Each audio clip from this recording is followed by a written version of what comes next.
Yo llegué de Buenos Aires en el 2002 y 2 años después vino mi padre, en el 2004.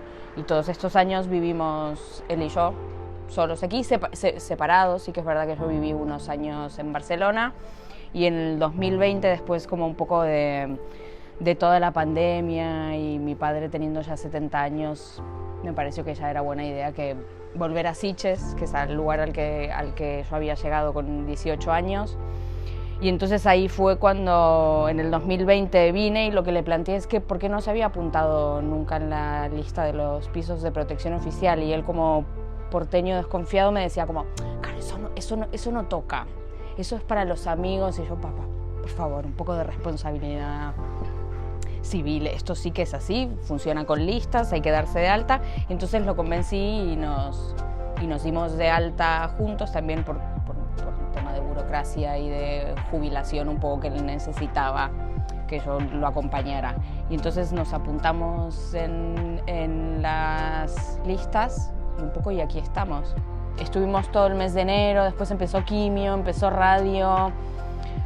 Él vivía en un piso en la calle Santiago Rusiñol con unas escaleras que hubiese estado totalmente condenado a no salir.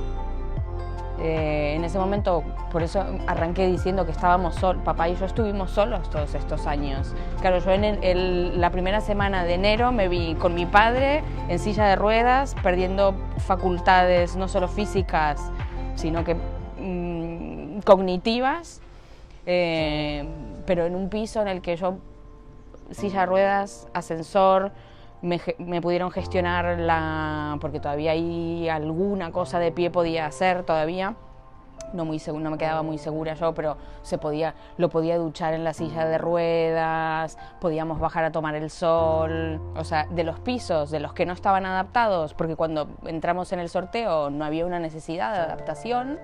O sea, los pisos ya son lo suficientemente inteligentes como para tener una adaptación mínima con una silla de ruedas, que en todos lados se puede hacer un 360, que se puede entrar en una ducha a la que adaptaron en un mail.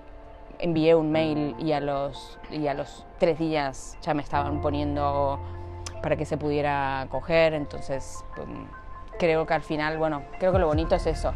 Yo si no fuera por el equipo de verdad, o sea, si no fuera porque tienen un equipo humano en la fundación que acompañan por lo menos a una persona, en mi caso, tener acceso a un piso como este es que es una posibilidad entre un montón, entre miles. Entonces yo ahora tengo como toda la vida construida y que no me falte. Y después, a partir de ahí, como mi percepción es que todo esto sin la fundación para mí no hubiese sido viable.